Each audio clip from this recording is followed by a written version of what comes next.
আল্লাহ যেন সবাইকে যেন কবুল করেন, কোরআনের সৈনিক হিসাবে পড়েন আমিন। আর যারা অতিথি, সভাপতি, দুঃখ লাগলো কেউ না, একজন থাকলে তো মনে হয় মনটাকে শান্তি দেওয়া যেত, যে সভাপতি আছে আছে তো ইনশাআল্লাহ আপনারা নাকি।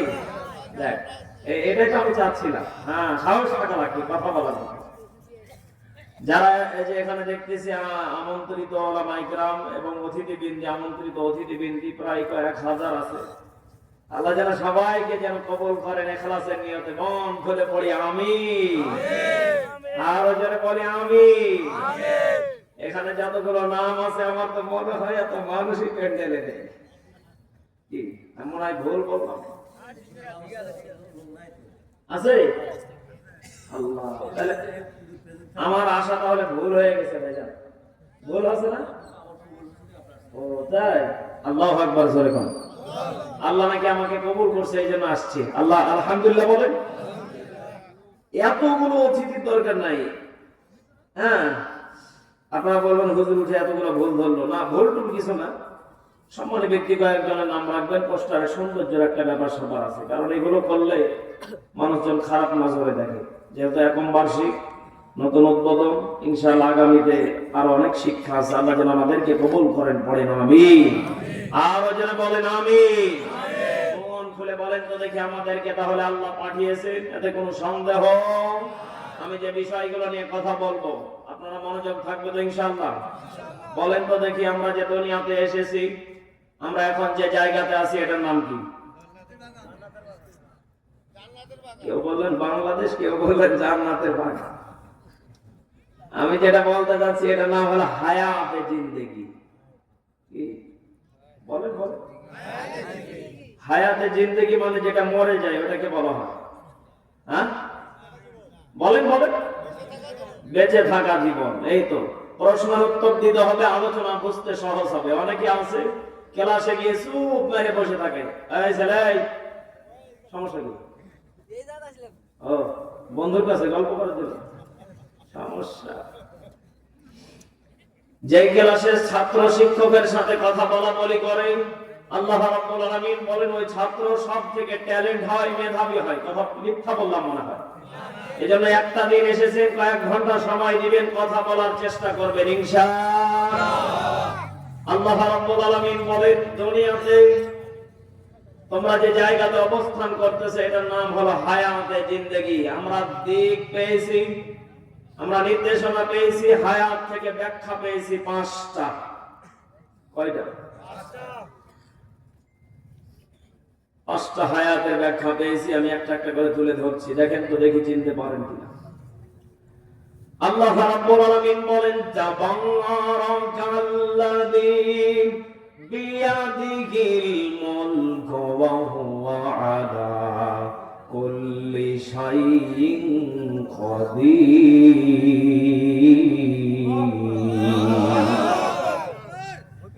সেই তাবারকময় যে আল্লাহ তাআলা আমাদেরকে তার ক্ষমতা দ্বারা দুনিয়াতে পাঠিয়েছে, দয়া করে মায়া করে সম্মানিত করে। বলেন তো দেখি ওই তাবারকময় রব্বুল আলামিন এখনো পর্যন্ত আছে না নেই? আল্লাহ রাব্বুল আলামিন আমাদেরকে জানিয়ে দিচ্ছেন আমি কেমন তাবারকময়। ফলো করো কোরআনকে। আর রহমানু আল্লামাল কুরআন খালাকাল ইনসান আল্লামাহুল বায়ান।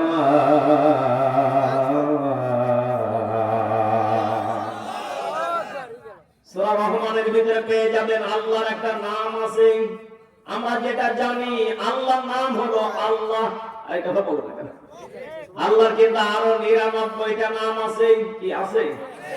99টা নামের ভিতরে আমি একটা নামকে বেছে নিলাম, আর রহমান। আল্লাহ রাব্বুল আলামিন বলেন এই নামের ব্যাখ্যা যদি তোমরা বুঝতে মনোযোগ দিয়ে যদি তোমরা জানতে, বান্দা তোমরা দুনিয়াতে যতই পাপ করো না কেন একমাত্র স্থান খুঁজে নিতে ওয়াসজুদু ওয়াকতারিব।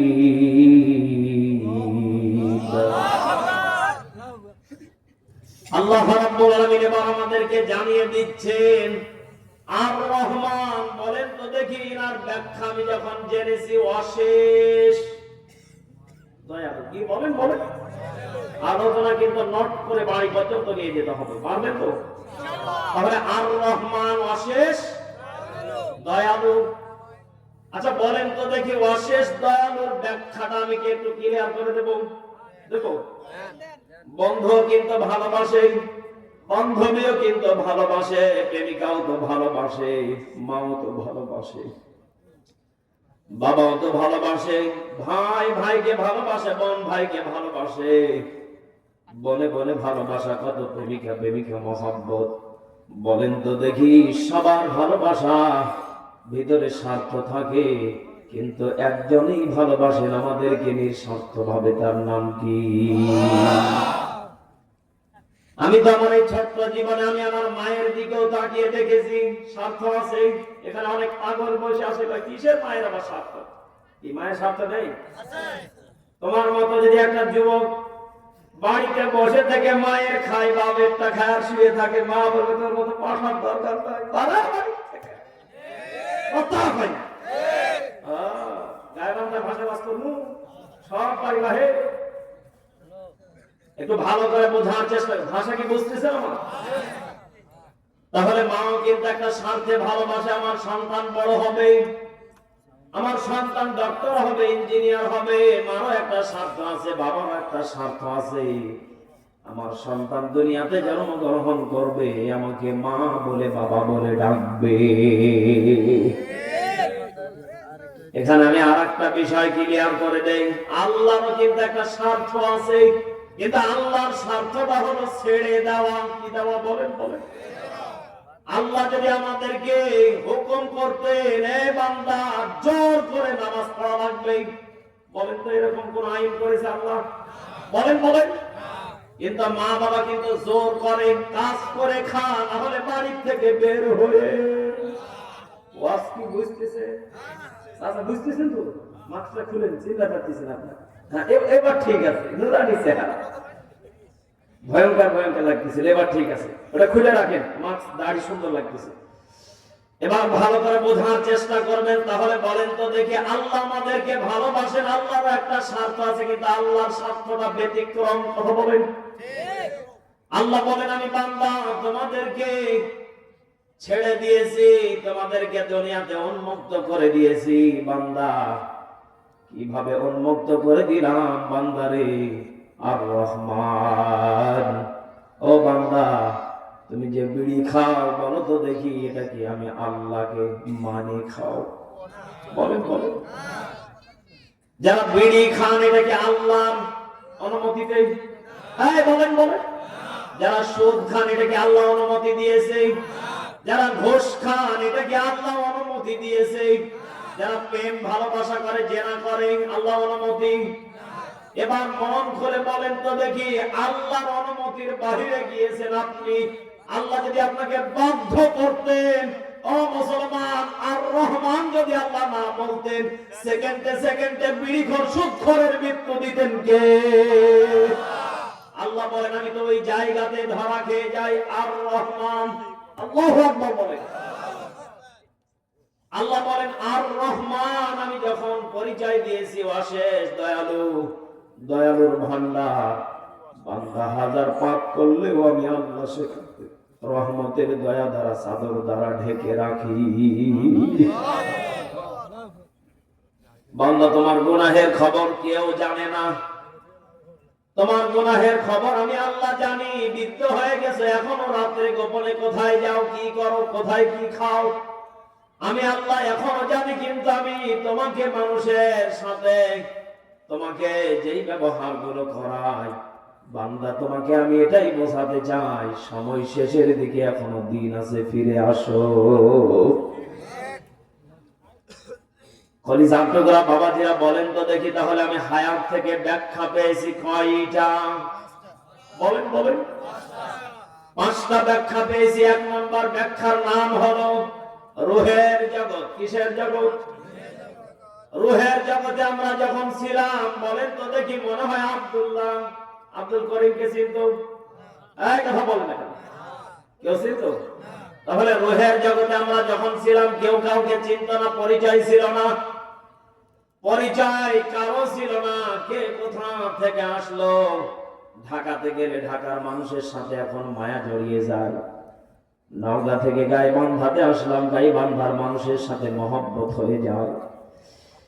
সেই দিন আমি বগুড়াতে মাহফিল করলাম, বগুড়ার মানুষগুলো দই পর্যন্ত গাড়িতে তুলে দিল, হুজুর আপনার বাড়ি আমরা গিয়েছিলাম, খুব ভালো লেগেছে। মাঝে মাঝে ফোন দিয়ে খবর নেই, মহব্বত বেড়ে গেল। বলেন তো দেখি, রুহের জগৎ থেকে আমাদেরকে 2 নম্বর জগতে পাঠালেন, মায়ের পেটের জগৎ। বলেন তো দেখি, জগৎ পেলাম কয়টা? আমার ভাষা যদি এরপর না বুঝেন, আপনার মতো কপাল পোড়া আর কেউ হতে পারে? তাফসীর কাকে বলে ভালো করে বোঝার চেষ্টা করবেন। 2টা জগৎ আমরা পাড়ি দিয়ে আসলাম। 3 নম্বর জগৎ, ওয়ায়াসালুনাকা আনির রূহ। যেই সন্তানটা মায়ের পেট থেকে দুনিয়াতে জন্মগ্রহণ করলেন, বলেন তো দেখি, সন্তান যখন প্যাঁ শব্দ করে আমরা জানি সন্তানটা জীবিত। যেই সন্তান প্যাঁ শব্দ করে না আমরা জেনে যাই সন্তান তার হায়াত উঠিয়ে নিয়েছেন কে? অথচ এই সন্তানটা মায়ের পেটে নড়াচড়া করত, মায়ের পেটে খানা খাইতো, সব কিছু ডাক্তার মা বাবা জানতে পারত, মানুষও জানতে পারত অমুকের ঘরে কন্যা সন্তান, ছেলে সন্তান হবে। বলেন তো দেখি, সব কিছুকে ধ্বংস করে দিলেন শুধুমাত্র প্যাঁ না করার কারণে। তিনিও কে? এবার ভালো করে বোঝার চেষ্টা করবেন। রুহের জগৎ থেকে দয়া করলেন মায়ের পেটে, মায়ের পেটে দয়া করার পরে 3 নম্বর জগতে আল্লাহ দয়া নামক নিয়ামতটা তুলে দিলেন। যেই বাড়ির থেকে সন্তানটা মায়ের পেট থেকে চলে যায়, মৃত্যু ঘোষণা হয়ে যায়, বলেন তো দেখি মা সব থেকে খুশি মনে হয়? বলেন বলেন। সামান্য আমার মেয়েটা হতে গিয়ে নরমালে আমার মেয়েটা একটা পা না কি যেন আটকে গিয়েছিল, যত পরিমাণ কষ্ট পেয়েছে আমার বিবি চোখ মুখ উল্টে ফেলেছিল, মনে হয় মারা যাবে। চোখগুলোকে উল্টে দিল। প্রায় 2টা মিনিট পরে আমার মেয়েটা দুনিয়াতে জন্মগ্রহণ করলো, অর্ধেক বডি বাহিরে অর্ধেক ভিতরে। 2টা মিনিট পরে আমার মেয়েটা আসলো, আমার বিবি প্রায় চোখ উল্টে দিয়েছে, মনে হয় মারা যাবে। আমি যাই নামাজ পাই নাই, গামছা দিছি, আল্লাহর কাছে সেজদায় পড়ে গেলাম, আল্লাহ আমার দাওয়াতে হাজার হাজার মানুষের খেদমত করাচ্ছে, আমার এই চোখের পানি আপনি বৃথা দিয়েন না। আজকে হাজার হাজার মানুষ দোয়ার কারণে আমার মেয়েটাকে আপনি দুনিয়াতে সুস্থ ভাবে দেন, আমার ওয়াইফকে জিন্দা রাখেন। আমি একটু পরেই শুনতে পেলাম আমার সব ঠিক আছে। আমার চোখের পানিগুলো শুকিয়ে গেল, সঙ্গে সঙ্গে আমি বুঝতে পারলাম আমার চাইতে পৃথিবীতে আর কেউ খুশি হতে পারে। আমার তো মন বলে যে মায়ের সন্তানটা মারা যায়, ওই মা কিন্তু হাসপাতালে যদিও সিজার অবস্থায় হয়, নরমালে হয়, কষ্ট মনে হয় ওই মায়ের হয় না। হাজার হাজার গুণ বিজ্ঞান বলতেছে, কোরআন থেকে গবেষণা করে 100 ডিগ্রি কষ্টের ভিতরে 57 ডিগ্রি পর্যন্ত একজন মা ডেলিভারির সময় কষ্ট সহ্য করে। কয় ডিগ্রি? বলেন বলেন। বিজ্ঞান বলছে যদি কোনো পুরুষকে 20 থেকে 25 ডিগ্রি দেওয়া হয়, মারা যাবে ছটপট ছটপট করতে করতে, ছটপট ছটপট করতে করতে মারা যাবে। বিজ্ঞান বলতেছে এটা যদি পুরুষ মানুষকে ব্যথা দেওয়া হতো, অথচ এই মা 57 ডিগ্রি পর্যন্ত কষ্ট সহ্য করলেন। আপনার আমার জন্য কথা বলেন কেন? মুসলমান, আমি যেটা আপনাদেরকে বোঝাতে চাচ্ছি, বলেন তো দেখি, আমরা 2টা জগৎ পাড়ি দিয়ে আসলাম, 3 নম্বর জগতে আসলাম, হায়াতে জিন্দেগি। বলেন তো দেখি, আমাদের প্রতি দয়া মায়া করেছিলেন তিনি কে? আমি মেজবা যদি মারা যেতাম আমার অস্তিত্ব থাকতো না। কোথায় গাইবান্ধার মানুষ আমি চিনতাম না, কোথায় বগুড়ার মুসলমান চিনতাম না, আমাকে চিনিয়েছেন তিনি ওকে। আমার তো সব থেকে ছোট্টবেলার একটা কথা মনে পড়ে যায়। আমি যখন হেফজ করি 7 পারা, সাত পারা হেফজ করার সময় হঠাৎ করে মাথায় শয়তানি বুদ্ধি আসলো। শুক্রবারের দিন বাড়িতে চলে গেলাম হুজুরের কাছে ছুটি নিয়ে। আমার বাড়ি থেকে 2 কিলোমিটার দূরে মাদ্রাসা, বিশাল বড় মাদ্রাসা। বাসাতে গেলাম, হুজুর আমি আসরের পর মাগরিবের আগেই চলে আসবো, আমাকে একটু ছুটি দেন। ওস্তাদের কাছ থেকে জোহরের পরে শুক্রবারের দিন জুমার নামাজের পরে ছুটি নিয়ে বাড়িতে আসলাম। বন্ধুদের ফাঁদে পড়ে পায়ের বল খেলা দেখার জন্য চলে গেলাম বাড়ি থেকে 1-2 কিলোমিটার দূরে। সন্ধ্যা হয়ে গেছে, শয়তান বন্ধুগুলো বলছে আজকে যাওয়ার দরকার নেই, কালকে যাস। আমি তো জানি হাফেজ সাহেব খুব রাগী, আমি গেলে আমাকে পিটাবে। আমার মা বাবা অনেক খোঁজাখুঁজি করে মেসবা কোথায় নেই। সন্ধ্যার পরে 7:30 দিকে বাড়িতে আসলাম, রাত প্রায় 8টার দিকে। আমার বাবা বলছে এখনই যাওয়া লাগবে। আমি বললাম মাদ্রাসা ছুটি আছে। কি বলেন বলেন? আমি বললাম মাদ্রাসা ছুটি আছে, কখন করবে? কালকে।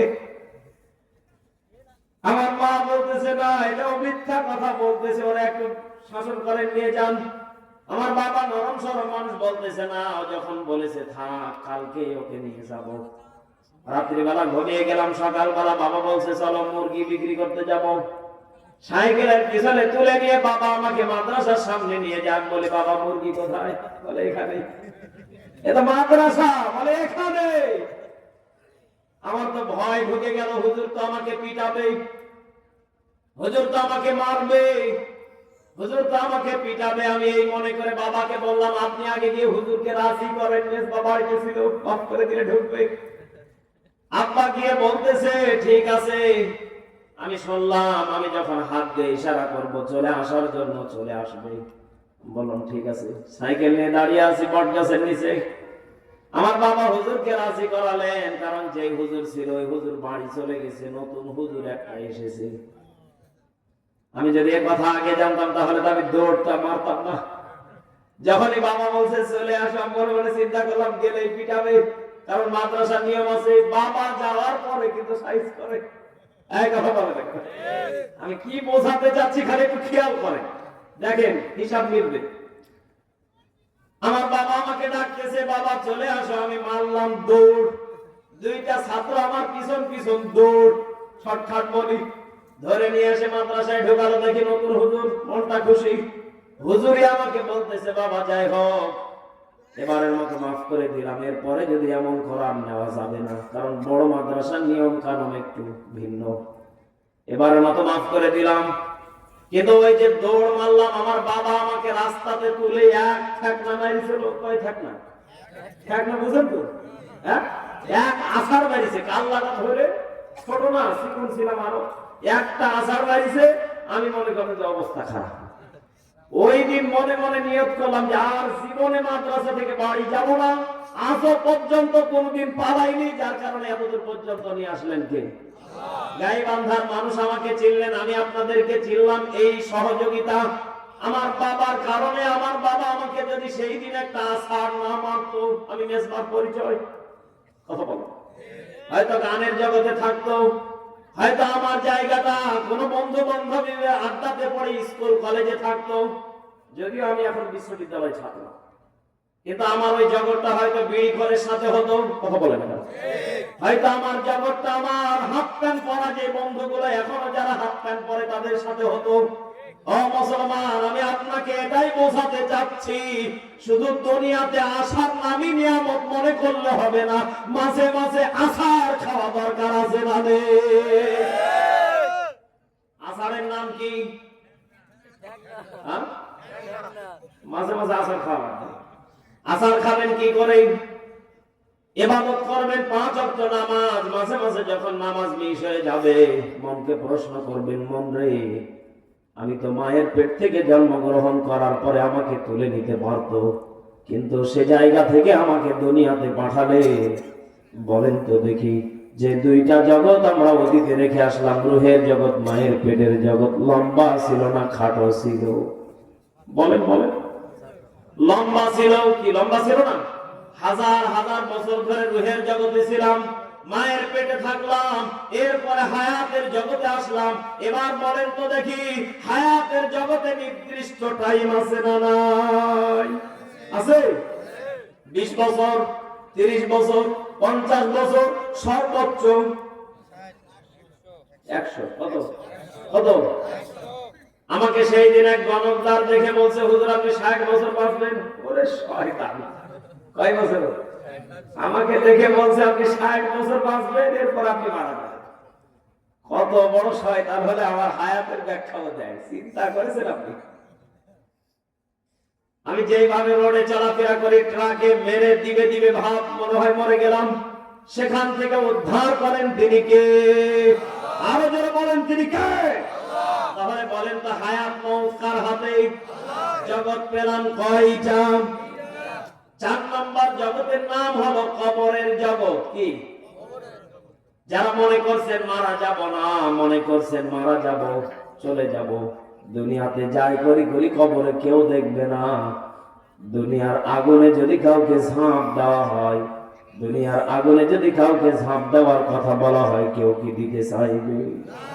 আপনি যদি দুনিয়ার আগুনে ঝাঁপ দিতে যদি কষ্ট হয়, আপনি যদি ভয় পান, জাহান্নামের আগুনে আপনি সঙ্গে সঙ্গে কবরে যাওয়ার সাথে আপনি মারা গেলেন, জাহান্নামের আগুনে আপনি ঝাঁপ দিয়ে দিলেন, বলেন তো দেখি ওই জায়গাতে কেউ না দেখলে আযাব কষ্ট পাওয়া লাগবে কাকে?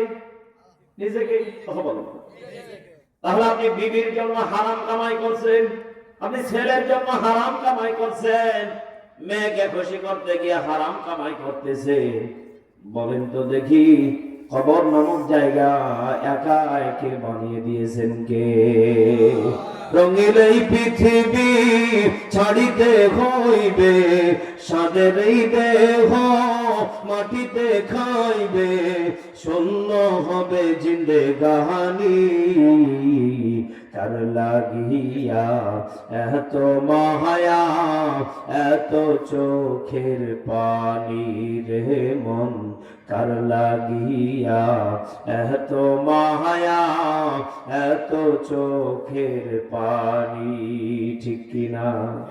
সন্ধ্যা হলে ডুবিবে বেলা, সঙ্গ হবে ভবের এই বেলা, সন্ধ্যা হলে ডুবিবে বেলা, সঙ্গ হবে ভবের এই মেলা, কেউ বা ডাকবে মামা বলে, কেউ বা ডাকবে মামা বলে, সাড়া তো দেবে না জননী, কার লাগিয়া এত মায়া, এত চোখের পানি রে মন, কার লাগিয়া এত মায়া, এত চোখের পানি। এত আশার বাসা তোমার নিমিষেতে হবে যে চুরমার। ঠিক কিনা? এত আশার বাসা তোমার নিমিষেতে হবে যে চুরমার, কেউ বা দিবে আখেরি গোসল, কেউ বা দিবে আখেরি গোসল, কেউ বা আনবে আতর দাহানি, কার লাগিয়া এত মায়া, এত চোখের পানি রে মন, কার লাগিয়া এত মায়া, এত চোখের পানি। একটু মন খুলে পড়েন আমিন।